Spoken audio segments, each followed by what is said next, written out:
Hi friends, welcome back to Ramya others trends. ನಾವು ತಿರುಪತಿಯಲ್ಲಿ ಶ್ರೀನಿವಾಸ ದಿವ್ಯಾನುಗ್ರಹ ಹೋಮ ಮಾಡಿಸಿದ್ದು. ಈ ಟಿಕೆಟ್ ಬಂದುಬಿಟ್ಟು ಆನ್ಲೈನಲ್ಲೇ ಬುಕ್ ಮಾಡಿಕೊಂಡು ಹೋಗಿದ್ದು. ಒಂದು ಸಾರಿ ಟಿಕೆಟಿಗೆ 200 ಮೆಂಬರ್ಸ್ನ ಅಲೋ ಮಾಡ್ತಾರೆ. ನಾವು ಆನ್ಲೈನಲ್ಲೇ ಬುಕ್ ಮಾಡ್ಕೊಂಬಿಟ್ಟು ಆ ರೆಸಿಪ್ಟ್ ತಗೊಂಡು ಹೋಗಬೇಕಾಗುತ್ತೆ. ಅಲ್ಲಿ 9 ಗಂಟೆಯಿಂದ 11 ಗಂಟೆವರೆಗೂ ಹೋಮ ಇರುತ್ತೆ. ಅದಾದ ನಂತರ 3 ಗಂಟೆಗೆ ಸ್ಲಾಟ್ ಕೊಡ್ತಾರೆ. ನಾವು ಈ ಒಂದು ಪೂಜೆಗೋಸ್ಕರ ಹೋಗ್ತಾ ಇದ್ದೀವಿ ನೋಡಿ. ಮಾರ್ನಿಂಗ್ 9 ಗಂಟೆಗೆ ಇದ್ದಿದ್ದರಿಂದ ನೈಟು 8:30 9 ಗಂಟೆ ಆ ಟೈಮಿಗೆ ಟ್ರೈನು ತುಂಬ ಇರುತ್ತೆ ಬ್ಯಾಂಗ್ಳೂರಿಂದ. ನೀವು ನೋಡಿಕೊಂಡು ಬುಕ್ ಮಾಡ್ಕೋಬೇಕು. ನಮಗೆ ಈ ಟ್ರೈನ್ ಬಂದುಬಿಟ್ಟು ಎಕ್ಸಾಕ್ಟ್ಲಿ 9 ಗಂಟೆ ಆ ಟೈಮಿಗೆ ಬಿಡ್ತು. ನಾವು ಕಂಟೋನ್ಮೆಂಟಲ್ಲಿ ಹತ್ತಿದ್ದು. ನಿಮಗೆ ಎಲ್ಲಿ ಬೇಕಾದರೂ ಅಲ್ಲಿ ಸೆಲೆಕ್ಟ್ ಮಾಡ್ಕೊಂಡ್ಬಿಟ್ಟು ನೀವು ಯಾವ ಸ್ಟೇಷನಲ್ಲಿ ಬುಕ್ ಮಾಡ್ಕೊಂಡಿರ್ತೀರೋ ಅಲ್ಲಿ ಹತ್ತಿ ಹೋಗ್ಬೋದು. ಹನ್ವಿಗೆ ನಾವು ಮನೆಯಲ್ಲಿ ಟ್ರೈನ್ ಅಂತ ಎದುರಿಸ್ಬಿಟ್ಟು ಆ ಸೌಂಡು ಫೋನಲ್ಲಿಟ್ಟು ಮಲಗಿಸ್ತಾ ಇದ್ವಿ ರೆಗ್ಯುಲರ್ ಆಗಿ. ನಾವು ಯಾವಾಗಲೂ ಕಾರಲ್ಲೇ ಹೋಗ್ತಾ ಇದ್ದಿದ್ದು. For the first time train book ಮಾಡ್ಕೊಂಡು ಹೋಗ್ತಾ ಇದ್ದೀವಿ. ಕಾರಲ್ಲಿ ಇಬ್ಬರೇ ಆಗಿರೋದ್ರಿಂದ ಹನ್ವಿನ ಮ್ಯಾನೇಜ್ ಮಾಡ್ಕೊಂಡು ಹೋಗೋದು ತುಂಬ ಕಷ್ಟ. ಅದಕ್ಕೋಸ್ಕರ ನೋಡಿ ಈ ಸಾರಿ ನಾವು ಟ್ರೈನಲ್ಲಿ ಹೋಗ್ತಾ ಇದ್ದೀವಿ. ನಾವು ಸ್ಲೀಪರ್ ಬುಕ್ ಮಾಡ್ಕೊಂಡ್ವಿ. ತುಂಬ ಹೆಲ್ಪ್ ಆಯಿತು ಆ್ಯಕ್ಚುಲಿ. ಆದರೆ ಸ್ವಲ್ಪ ಪ್ಲೇಸ್ ಬಂದುಬಿಟ್ಟು ನನಗೆ ಅಷ್ಟು ಕಂಫರ್ಟ್ ಅನ್ನಿಸ್ಲಿಲ್ಲ. ನಮಗೆ ಲೋಯರ್ ಬೆರ್ತೆ ಬಟ್ ವಿಂಡೋ ಸೈಡ್ ಸಿಕ್ಕಿರೋದ್ರಿಂದ ತುಂಬ ಕಷ್ಟ ಆಯಿತು. ಇಬ್ಬರು ಮಲಗೋದು ಅಲ್ವಾ, ಹಾಗಾಗಿ ಸೊ ಟ್ರೈನಿಗೆ ಹೋಗಿ ಹಂಗಾದರೆ ಕಂಫರ್ಟಾಗಿರುತ್ತೆ. ನೋಡಿ ಹನ್ವಿ ಕೂತ್ಕೊಂಡಿದ್ದಾಳೆ.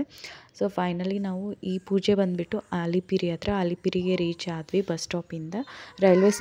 ರೈಲ್ವೆ ಸ್ಟೇಷನ್ ಪಕ್ಕದಲ್ಲೇ ಅಲ್ಲೇ ನಿಂತ್ಕೊಂಡ್ರೆ ನಮಗೆ ವಿಷ್ಣು ನಿವಾಸಂ ಕಾಣಿಸುತ್ತೆ. ಅಲ್ಲಿ ನಾವು ರೆಡಿ ಆಗಿಬಿಟ್ಟು ಅಲ್ಲಿಂದ ಅಲಿಪಿರಿಗೆ ಬಂದಿದ್ದು. ನೋಡಿ ಇಲ್ಲಿ ಪೂಜೆ ನಡೀತಾ ಇದ್ದಿತ್ತು. ಇಲ್ಲಿ ತಡಿಕೆ ಥರ ಕಟ್ಟಿದ್ದಾರೆ ಅಲ್ವಾ ಅಲಿಪಿರಿ ಹತ್ರ, ಅಲ್ಲಿನೇ ಈ ಹೋಮ ನಡೆಯುತ್ತೆ. ಈ ಹೋಮದಲ್ಲಿ 200 ಜನ ಅಷ್ಟೇ ಪಾಲ್ಗೊಳ್ಳೋದು, ಅದಕ್ಕಿಂತ ಜಾಸ್ತಿ ಕೊಡೋದಿಲ್ಲ. ಅಷ್ಟು ಜನಕ್ಕಷ್ಟೇ ಟಿಕೆಟ್ ಕೊಡ್ತಾರೆ.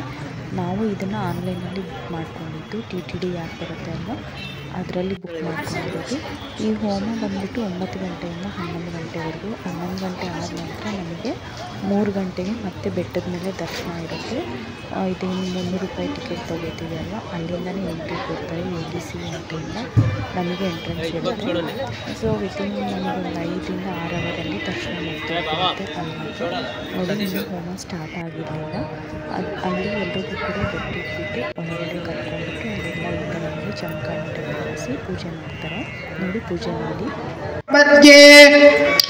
ಅಯಂ ಮುಹೂರ್ತಃ ಸುಮುಹೂರ್ತೋ ಅಸ್ತು ಶುಕ್ಲಾಂಬರಧರಂ ವಿಷ್ಣುಂ ದಶವರ್ಣಂ ಚತುರ್ಭುಜಂ ನವದನಂ ಧ್ಯಾಯೇತ್ ಸರ್ವವಿಘ್ನೋಪಶಾಂತಯೇ ತದೇವ ಲಗ್ನಂ ಸದನಂ ತದೇವ ತಾರಾಬಲಂ ಚಂದ್ರಬಲಂ ತದೇವ ವಿದ್ಯಾಬಲಂ ದೇವಬಲಂ ತದೇವ ಲಕ್ಷ್ಮೀಪದೇ ತೇಂಘ್ರಜಗಂ ಸ್ಮರಾಮಿ ಯತ್ರ ಯಾಗೇಶ್ವರ ಕೃಷ್ಣಾಯ ತತ್ರ ವಾತ್ರಾತನದ್ದನಃ ತತ್ರ ಶ್ರೀರವಿಜಯ ಭವತು ಧ್ರುವಾನೇತ ನಮಧರ್ಮನಾವಿಧ ಪರಿಮಳ ತತ್ರ ಪುಷ್ಪಾಕ್ಷತಾನಿ ಸಮರ್ಪಯಾಮಿ रक्षासूत्रदेवताभ्यो नमः परिमल धूपमाग्रापयामि रक्षासूत्रदेवताभ्यो नमः आपदमुक्कुलवाड अनाथ रक्षक गोविंद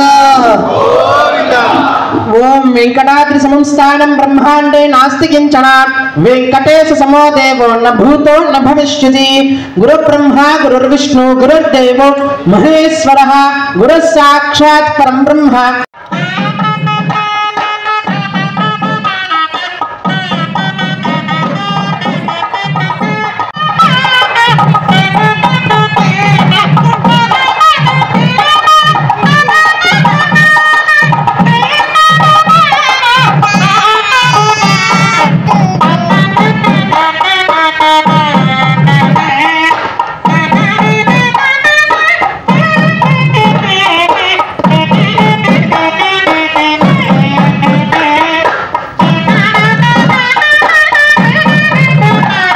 చెప్తుంది కనుక వెంకటేశ్వర స్వామి వారిని దర్శనం చేసుకుంటే చాలు కలియుగంలో యొక్క దశావతారాన్ని కూడా మనం దర్శనం చేసుకునేటువంటి ఫలితం అనేటువంటిది వస్తుంది. అటువంటి క్షేత్రంలో స్వామి వారి యొక్క యజ్ఞం చేయించుకోవడం అనేటువంటిది కూడా అధికమైనటువంటిది ఫలితం అనేటువంటిది వస్తుంది. ఈ యొక్క యజ్ఞంలో చాలా మంది భక్తులు పాల్గొని స్వామి నా కొడుక్కి పెళ్లిళ్ళు అయ్యింది, మా యొక్క కూతురికి సంతానాలు కలిగింది, మా వారికి మంచి ఉద్యోగం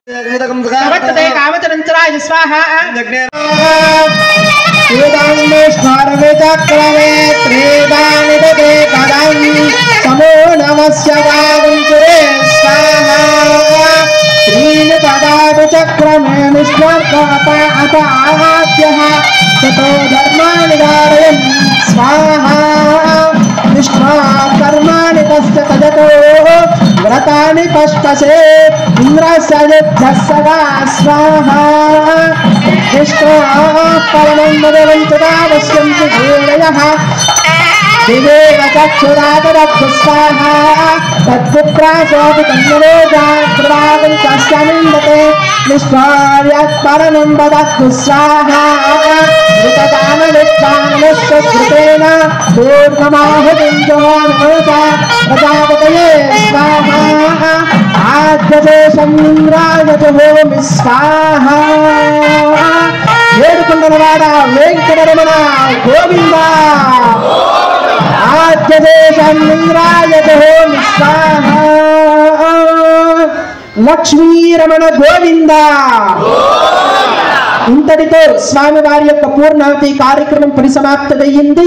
ఇప్పుడు నేను చెప్పినట్లుగా ఫస్ట్ ప్రధానంగా స్వామివారి యొక్క రక్షా కంకణం, ఆ తరువాత యజ్ఞభూతి, తరువాత కుంభజల ప్రోక్షణ, అర్చకస్య హరి సాక్షాత్ వెంకటేశ్వర ಸ್ವಾಮಿ ವಾರಿ. ಹೋಮ ಬಂದುಬಿಟ್ಟು ಕರೆಕ್ಟಾಗಿ 9 ಗಂಟೆಯಿಂದ 11 ಗಂಟೆವರೆಗೂ ಎಕ್ಸಾಕ್ಟ್ಲಿ ಮುಗಿಸ್ಬಿಡ್ತಾರೆ.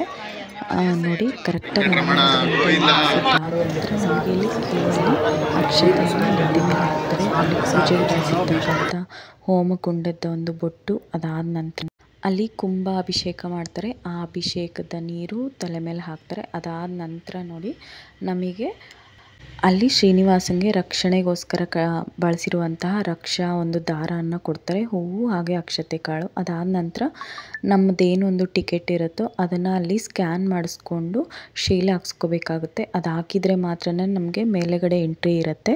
ನೀವು ಅಷ್ಟೇ ಈ ಟಿಕೆಟ್ನ ಬುಕ್ ಮಾಡಿಕೊಂಡ್ರೆ ಅದಾದ ನಂತರ ಹೋಮ ಮುಗಿದ ಮೇಲೆ ನಮಗೆ ಅಲ್ಲಿ ಶೀಲು ಸಿಗ್ನೇಚರು ಹಾಕಿ ಸ್ಕ್ಯಾನ್ ಮಾಡಿ ಕೊಡ್ತಾರೆ. ನೋಡಿ ಅದಾದ ನಂತರ ನಾವು ಬೆಟ್ಟದ ಮೇಲೆ ಅಲ್ಲೇ ತುಂಬ ವೆಹಿಕಲ್ಸ್ ಬರ್ತಾ ಇರುತ್ತೆ. 100 ರೂಪಾಯಿ ಅಷ್ಟು ಕೊಟ್ಟರೆ ನಮ್ಮನ್ನು ಮೇಲೆಗಡೆ ಬೆಟ್ಟದ ಮೇಲೆ ಡ್ರಾಪ್ ಮಾಡ್ತಾರೆ. ಅಲ್ಲಿ ವರಹಸ್ವಾಮಿ ದರ್ಶನ ಮಾಡ್ಕೊಂಡ್ಬಿಟ್ಟು ಅಲ್ಲೇ ವೆಂಗಮಾಂಬ ಅನ್ನದಾನ ಇದಿರುತ್ತೆ, ಅಲ್ಲಿ ಹೋಗ್ಬಿಟ್ಟು ಊಟ ಮಾಡಿಕೊಂಡು ಅದಾದ ನಂತರ ದರ್ಶನಕ್ಕೆ ಹೋಗಿದ್ದು ನಾವು. ನಮಗೆ ತಿರುಪತಿಗೆ ಹೋದರೆ ನಾವು ವರಹಸ್ವಾಮಿನ ದರ್ಶನ ಮಾಡ್ಕೊಂಡ್ಲೇಬೇಕು. ಮೊದಲು ದರ್ಶನ ಆದ ನಂತರನೇ ನಾವು ವೆಂಕಟರಮಣ ಸ್ವಾಮಿ ದರ್ಶನ ಮಾಡ್ಕೋಬೇಕಾಗುತ್ತೆ, ಇಲ್ಲಾಂದರೆ ನಮಗೆ ಆ ಫಲಿತ ಸಿಗೋದಿಲ್ಲ. ಸೊ ಇಷ್ಟು ನಮ್ಮ ತಿರುಪತಿ ಲಾಗು. ನೀವು ಕೂಡ ಈ ಟಿಕೆಟ್ ಖಂಡಿತ ಬುಕ್ ಮಾಡ್ಕೊಳ್ಳಿ, ಪ್ರತಿ ತಿಂಗಳು ಇರುತ್ತೆ. TTD ಆ್ಯಪಲ್ಲಿ ಬುಕ್ ಮಾಡ್ಕೊಳ್ಳಿ. ಇದು ಫ್ರೆಂಡ್ಸ್ ತಿರುಪತಿ ಲಾಗು. ಇಷ್ಟ ಆದರೆ ಲೈಕ್ ಆ್ಯಂಡ್ ಸಬ್ಸ್ಕ್ರೈಬ್.